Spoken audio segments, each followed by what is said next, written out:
La següent comunicació ve a càrrec de Guillem Febrer Fons. Llicenciat en Dret i expert universitari en gestió d'entitats sense ànim de lucre, ha desenvolupat la seva trajectòria professional principalment en l'àmbit social i en la promoció i defensa del patrimoni. A més, fou membre fundador i presideix a hores d'ara la Fundació Ferrokai per a la preservació del patrimoni ferroviari. És el gerent del Museu del Ferrocarril de Mallorca. Moltes gràcies. Gràcies a tots vostès, a tots vosaltres per ser aquí. I vau veure aquesta finestra en aquest museu que acaba de néixer, que és el Museu del Ferrocarril de Mallorca. Vos volia proposar estructurar aquesta explicació en 4 parts, en 4 àmbits. Primer, el relat que justifica l'existència d'aquest museu, la història de creació d'aquest museu, l'explicació, la definició del museu i, finalment, el projecte social que té aquest museu i que d'alguna manera l'identifica.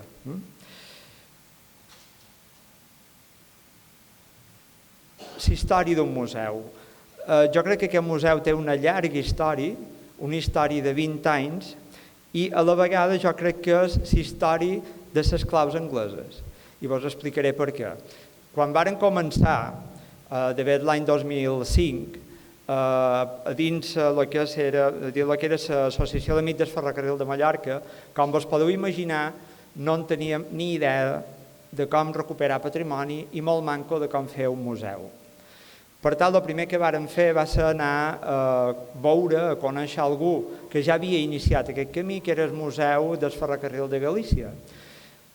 Total, que un dia anàvem amb avió fins a Madrid, allà agafàvem un cotxe a altes hores de la nit cap a Galícia per l'endemà a primera hora anar a visitar el Luis Blanco, que era el director en aquell moment, perquè ens explicàs què feia. Aquell bon home se va obrir totalment, ens va explicar què feien, com ho havien fet, i nosaltres érem una expedició de 3 mallorquins, 2 companys meus i jo mateix, i un moment donat, durant l'explicació, un dels meus companys, que ja era un senyor ja jubilat, que tenia molt més, diguéssim, molt més sentit comú que qualsevol dels altres que érem allà, se gira cap al director del Museu del Ferrocarril de Galícia i li diu, sí, escolta, diu, està molt bé tot el que mos contes, però has de saber que aquesta gent té moltíssima d'il·lusió, però no tenen ni una trista clau anglesa per fer tot el que volen fer. I tenia tota la raó, no? Tenia absolutament tota la raó perquè no teníem una clau anglesa, però no se donava compte en Guillem, que era aquest company meu, que teníem una clau anglesa molt important, que era il·lusió. I al llarg de tot aquest transcurs de 20 anys d'història del museu, el que sí hem après és que els intangibles, quan generes un projecte, quan dus endavant un projecte, aquests elements intangibles, il·lusió, la passió, totes aquestes coses són absolutament importantíssimes. Per tant, teníem una clau anglesa molt important, que era aquesta il·lusió. A més, teníem una altra clau anglesa importantíssima, que era el relat. Varen començar ja en aquell moment a explicar a tothom vol dir administracions públiques, societat en general, la importància que tenia el ferrocarril a Mallorca. Aquí veus simplement, perquè vegeu dues dades que per jo són fonamentals, l'evolució de passatgers i de mercaderies que duia el ferrocarril des de l'any 1875, quan va començar, fins, quan en va dur més, per exemple, de mercaderies, a l'any 1942, que s'havia multiplicat per 6, pràcticament. I els passatgers s'havien multiplicat a l'any 46 per 4. Això té unes implicacions socials, econòmiques, culturals, brutals. És a dir, la mobilitat se multiplica, la capacitat de transport se multiplica, la generació de producte industrial se multiplica, i tot això és gràcies a que tenim una xarxa ferroviària que és de les més denses d'Europa.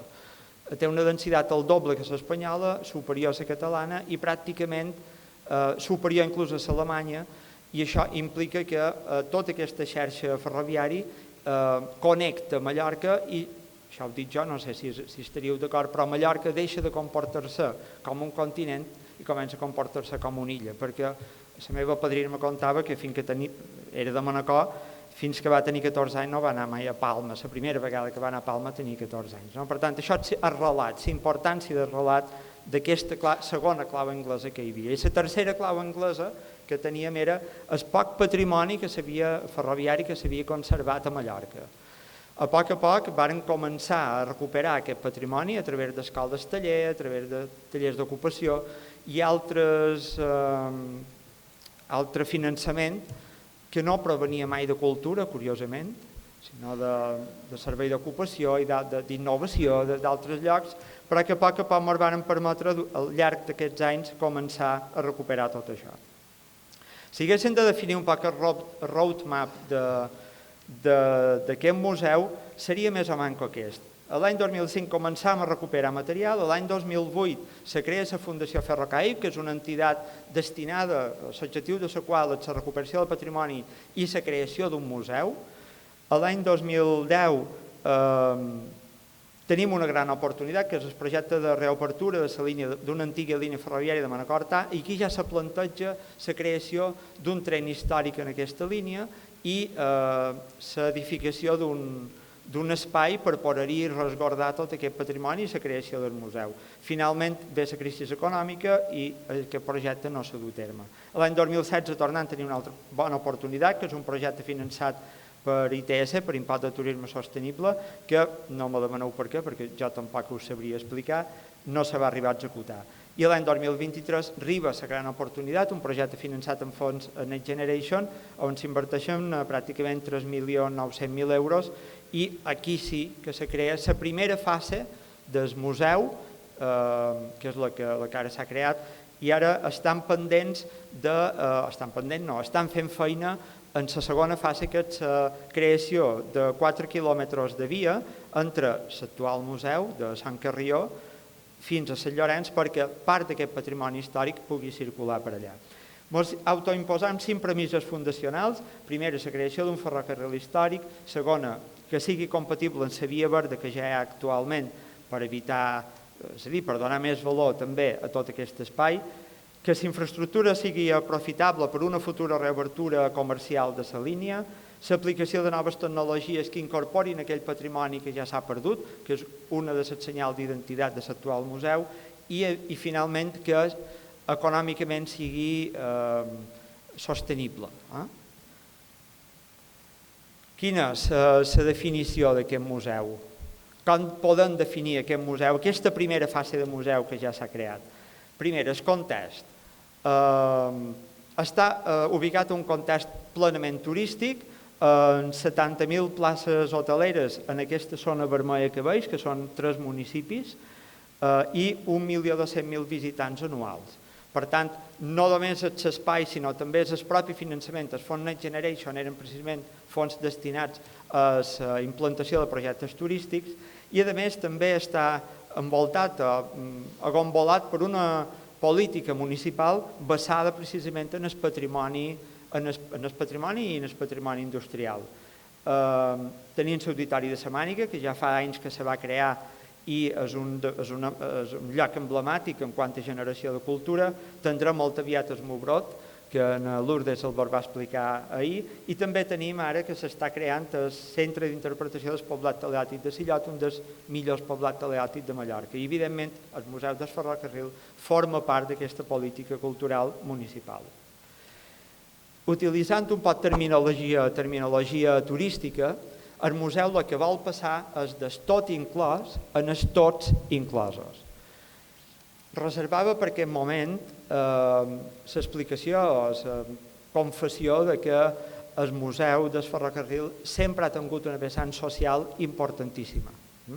Sempre que hem actuat, sempre que hem intervingut en el patrimoni, per fer feina en aquestes tasques s'ha contractat a persones amb discapacitat perquè, com ha dit, us han comentat a la presentació, jo fa molt d'anys que m'he mot dins l'àmbit dels serveis socials, concretament del suport a persones amb trastorn mental, i crec molt en aquest valor social. Per tant, tots inclosos, qui som aquest tots?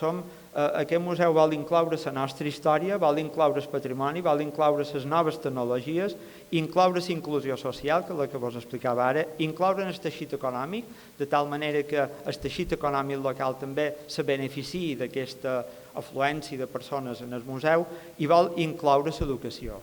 De tal manera que també és un projecte molt important per generar espais educatius per a les escoles del municipi, com després vos explicaré.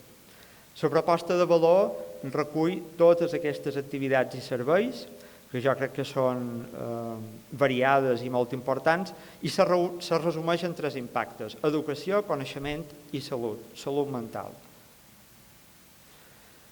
En quant a la museografia del museu, una museografia que ha dissenyat el Grup Transversal de Barcelona, se basa en la immersivitat.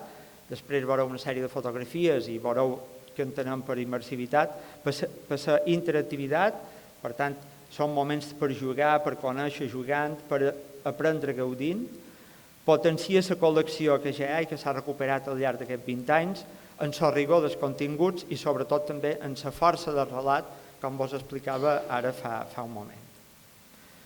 Quins són els impactes previstos d'aquest museu? Primer, una alta demanda turística.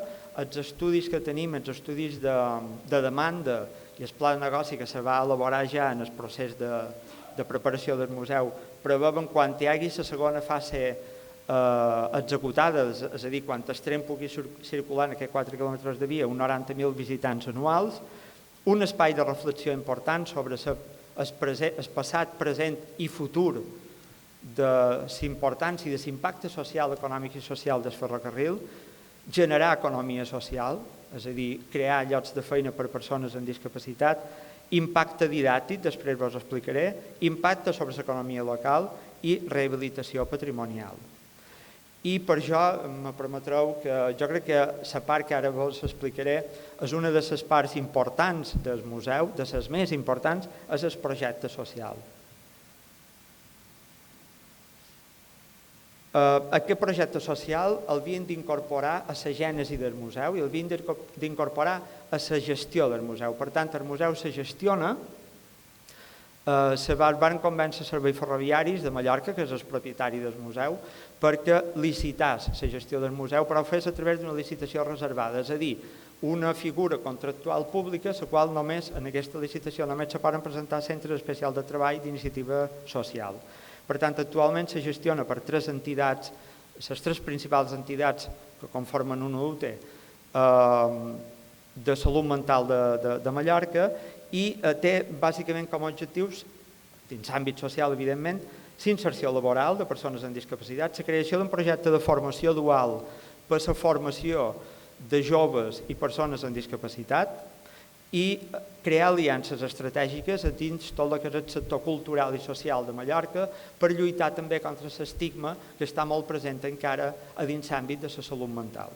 Per tant, d'alguna manera demostrant que persones que fan feina en el museu, que tenen una discapacitat, són tan vàlides com qualsevol altra. També volem destacar el museu, la relació que té el museu amb l'escola, aquesta aliança educativa.